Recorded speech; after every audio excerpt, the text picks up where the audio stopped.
Genèse chapitre 19, Sodome et Gomorrhe. Les deux anges arrivèrent à Sodome sur le soir, et Lot était assis à la porte de Sodome.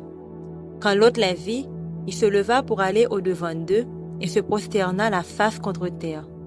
Puis il dit, « Voici mes seigneurs, entrez, je vous prie, dans la maison de votre serviteur, et passez-y la nuit, lavez-vous les pieds, vous lèverez de bon matin, et vous poursuivrez votre route. » Non, répondirent-ils, nous passerons la nuit dans la rue. Mais Lot les pressa tellement qu'ils vinrent chez lui et entrèrent dans sa maison.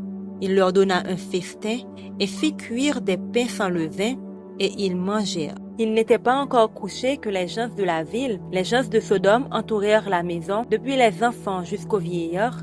Toute la population était accourue. Ils appelèrent Lot et lui dirent, « Où sont les hommes qui sont entrés chez toi cette nuit? Fais-les sortir vers nous pour que nous les connaissions. » Lot sortit vers eux à l'entrée de la maison et ferma la porte derrière lui. Et il dit, « Mes frères, je vous prie, ne faites pas le mal. Voici, j'ai deux filles qui n'ont point connu d'homme. Je vous les amènerai dehors et vous leur ferez ce qu'il vous plaira. Seulement, ne faites rien à ces hommes puisqu'ils sont venus à l'ombre de mon toit. » Ils dirent, « Retire-toi. » Ils dirent encore, « Celui-ci est venu comme étranger et il veut faire le juge. Eh bien, nous te ferons pis qu'à eux. » Et pressant Lot avec violence, ils s'avancèrent pour briser la porte. Les hommes étendirent la main, firent rentrer Lot vers eux dans la maison et fermèrent la porte. Et ils frappèrent d'aveuglement les gens qui étaient à l'entrée de la maison, depuis le plus petit jusqu'au plus grand, de sorte qu'ils se donnèrent une peine inutile pour trouver la porte. Les hommes dirent à Lot, « Qui as-tu encore ici? Gendre, fils et filles, et tout ce qui t'appartient dans la ville, fais-les sortir de ce lieu, car nous allons détruire ce lieu, puisque le cri contre ses habitants est grand devant l'Éternel. » L'Éternel nous a envoyés pour le détruire. Lot sortit et parla à ses gendres qui avaient pris ses filles. « Levez-vous, dit-il, sortez de ce lieu, car l'Éternel va détruire la ville. » Mais aux yeux de ses gendres, il parut plaisanter. Dès l'aube du jour, les anges insistèrent auprès de Lot en disant, « Lève-toi, prends ta femme et tes deux filles qui se trouvent ici, de peur que tu ne périsses dans la ruine de la ville. » Et comme il tardait, les hommes le saisirent par la main, lui, sa femme et ses deux filles, car l'Éternel voulait l'épargner. Ils l'emmenèrent et le laissèrent hors de la ville. Après les avoir fait sortir, l'un d'eux dit, « Sauve-toi pour ta vie, ne regarde pas en arrière et ne t'arrête pas dans toute la plaine. Sauve-toi vers la montagne, de peur que tu ne périsses. » L'autre leur dit, « Oh non, Seigneur, voici, j'ai trouvé grâce à tes yeux, et tu as montré la grandeur de ta miséricorde à mon égard, en me conservant la vie, mais je ne puis me sauver à la montagne avant que le désastre m'atteigne et je périrai. Voici, cette ville est assez proche pour que je m'y réfugie, et elle est petite. Oh, que je puisse m'y sauver, n'est-elle pas petite, et que mon âme vive. » Et il lui dit, « Voici, je t'accorde encore cette grâce, et je ne détruirai pas la ville dont tu parles. Hâte-toi de t'y réfugier, car je ne puis rien faire jusqu'à ce que tu y sois arrivé. » C'est pour cela que l'on a donné à cette ville le nom de Tsoar.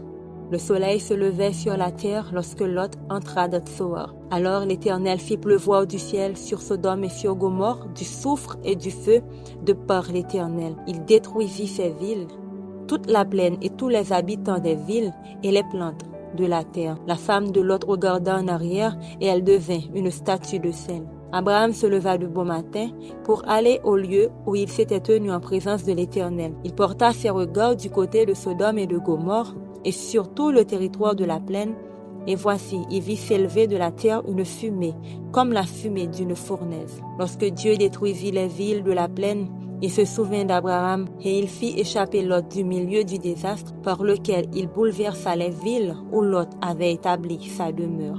Lot quitta Tsoar pour la hauteur et se fixa sur la montagne avec ses deux filles, car il craignait de rester à Tsoar. Il habita dans une caverne, lui et ses deux filles. L'aîné dit à la plus jeune, « Notre père est vieux, et il n'y a point d'homme dans la contrée pour venir vers nous selon l'usage de tous les pays. Viens, faisons boire du vin à notre père et couchons avec lui, afin que nous conservions la race de notre père. » Elles firent donc boire du vin à leur père cette nuit-là, et l'aînée alla coucher avec son père. Il ne s'aperçut ni quand elle se coucha, ni quand elle se leva. Le lendemain, l'aîné dit à la plus jeune, « Voici, j'ai couché la nuit dernière avec mon père. faisons-lui boire du vin encore cette nuit et va coucher avec lui afin que nous conservions la race de notre père. Elles firent boire du vin à leur père encore cette nuit-là, et la cadette alla coucher avec lui. Il ne s'aperçut ni quand elle se coucha, ni quand elle se leva. Les 2 filles de Lot devinrent enceintes de leur père. L'aînée enfanta un fils, qu'elle appela du nom de Moab. C'est le père des Moabites jusqu'à ce jour. La plus jeune enfanta aussi un fils, qu'elle appela du nom de Ben-Ammi. C'est le père des Ammonites jusqu'à ce jour. Chapitre 20. Séjour d'Abraham à Guérar. Abraham partit de là pour la contrée du Midi. Il s'établit entre Kadès et Shur et fit un séjour à Guérar. Abraham disait de Sarah, sa femme, « C'est ma sœur. » Abimélec, roi de Guérar, fit enlever Sarah. Alors Dieu apparut en songe à Abimélec pendant la nuit et lui dit, « Voici, tu vas mourir à cause de la femme que tu as enlevée, car elle a un mari. » Abimélec, qui ne s'était point approché d'elle, répondit, « Seigneur, ferais-tu périr même une nation juste? Ne m'a-t-il pas dit, c'est ma sœur, et elle-même n'a-t-elle pas dit, c'est mon frère? J'ai agi avec un cœur pur et avec des mains innocentes. » Dieu lui dit en songe, « Je sais que tu as agi avec un cœur pur. Aussi t'ai-je empêché de pécher contre moi. C'est pourquoi je n'ai pas permis que tu la touchasses. Maintenant, rends la femme de cet homme, car il est prophète. Il priera pour toi et tu vivras. Mais si tu ne le rends pas, sache que tu mourras, toi, et tout ce qui t'appartient. » Abimélec se leva de bon matin, il appela tous ses serviteurs et leur rapporta toutes ces choses. Et ces gens furent saisis d'une grande frayeur. Abimélec appela aussi Abraham et lui dit, « Qu'est-ce que tu nous as fait? Et en quoi t'ai-je offensé que tu aies fait venir sur moi et sur mon royaume un si grand péché? Tu as commis à mon égard des actes qui ne doivent pas se commettre. » Et Abimélec dit à Abraham, « Quelle intention avais-tu pour agir de la sorte? » Abraham répondit, « Je me disais qu'il n'y avait sans doute aucune crainte de Dieu dans ce pays et que l'on me tuerait à cause de ma femme. De plus, il est vrai qu'elle est ma sœur, fille de mon père. Seulement, elle n'est pas fille de ma mère et elle est devenue ma femme. Lorsque Dieu me fit errer loin de la maison de mon père, je dis à Sarah, voici la grâce que tu me feras. Dans tous les lieux où nous irons, dis de moi, c'est mon frère. » Abimélec prit des brebis et des bœufs, des serviteurs et des servantes et les donna à Abraham. Et il lui rendit Sarah, sa femme. Abimélec dit, « Voici, mon pays est devant toi, demeure où il te plaira. » Et il dit à Sarah, « Voici, je donne à ton frère 1000 pièces d'argent, cela te sera un voile sur les yeux pour tous ceux qui sont avec toi. Et auprès de tous, tu seras justifié. » Abraham pria Dieu, et Dieu guérit Abimélec, sa femme et ses servantes, et elles purent enfanter. Quand l'Éternel avait frappé de stérilité toute la maison d'Abimélec à cause de Sarah, femme d'Abraham. Psaume 1er. Heureux l'homme qui ne marche pas selon le conseil des méchants, qui ne s'arrête pas sur la voie des pécheurs et qui ne s'assied pas en compagnie des moqueurs, mais qui trouve son plaisir dans la loi de l'Éternel et qui la médite jour et nuit. Il est comme un arbre planté près d'un courant d'eau qui donne son fruit en sa saison et dont le feuillage ne se flétrit point. Tout ce qu'il fait lui réussit, il n'en est pas ainsi des méchants. Ils sont comme la paille que le vent dissipe. C'est pourquoi les méchants ne résistent pas au jour du jugement, ni les pécheurs de l'assemblée des justes. Car l'Éternel connaît la voie des justes et la voie des pécheurs mène à la ruine. Amen. Marc chapitre 7. Les pharisiens et la tradition. Les pharisiens et quelques scribes venus de Jérusalem s'assemblèrent auprès de Jésus. Ils virent quelques-uns de ses disciples prendre leur repas avec des mains impures, c'est-à-dire non lavées. Or, les pharisiens et tous les juifs ne mangent pas sans s'être lavés soigneusement les mains, conformément à la tradition des anciens. Et, quand ils reviennent de la place publique, ils ne mangent qu'après s'être purifiés. Ils ont encore beaucoup d'autres observances traditionnelles, comme le lavage des coupes, des cruches et des vases d'airain.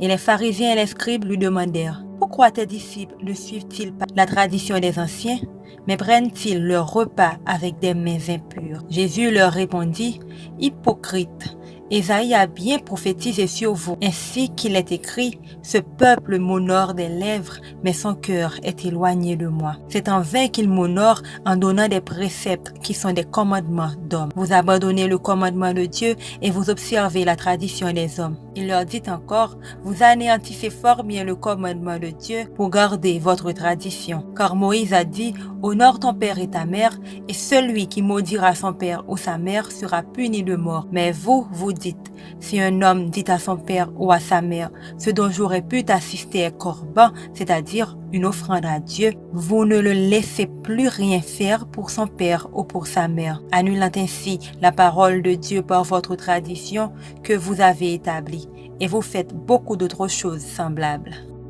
Ensuite, ayant de nouveau appelé la foule à lui, il dit, « Écoutez-moi tous et comprenez, il n'est hors de l'homme rien qui, entrant en lui, puisse le souiller, mais ce qui sort de l'homme, c'est ce qui le souille. Si quelqu'un a des oreilles pour entendre, qu'il entende. » Lorsqu'il fut entré dans la maison, loin de la foule, ses disciples l'interrogèrent sur cette parabole. Il leur dit, « Vous aussi êtes-vous donc sans intelligence? Ne comprenez-vous pas que rien de ce qui du dehors entre dans l'homme ne peut le souiller, car cela n'entre pas dans son cœur, mais dans son ventre, puis s'en va dans les lieux secrets qui purifient tous les aliments. » Il dit encore, ce qui sort de l'homme, c'est ce qui souille l'homme, car c'est du dedans, c'est du cœur des hommes que sortent les mauvaises pensées, les adultères, les impudicités, les meurtres, les vols, les cupidités, les méchancetés, la fraude, le dérèglement, le regard envieux, la calomnie, l'orgueil, la folie. Toutes ces choses mauvaises sortent du dedans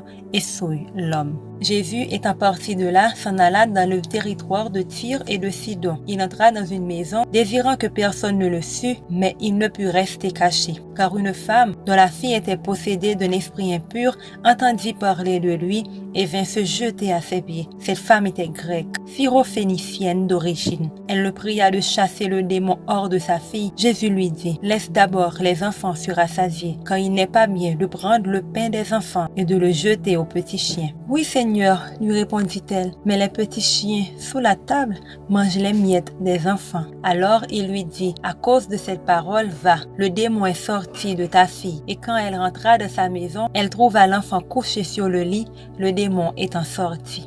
Jésus quitta le territoire de Tyr et revint par Sidon vers la mer de Galilée en traversant le pays de la Décapole. On lui amena un sourd qui avait de la difficulté à parler et on le pria de lui imposer les mains. Il le prit à part loin de la foule, lui mit les doigts dans les oreilles et lui toucha la langue avec sa propre salive. Levant les yeux du ciel, il soupira et dit « Ephphatha », c'est-à-dire « ouvre-toi ». Aussitôt, ses oreilles s'ouvrirent, sa langue se délia et il parla très bien. Jésus leur recommanda de n'en parler à personne, mais plus il le leur recommanda, plus ils le publièrent. Ils étaient dans le plus grand étonnement et disaient, « Il fait tout à merveille, même il fait entendre les sourds et parler les muets. » Amen.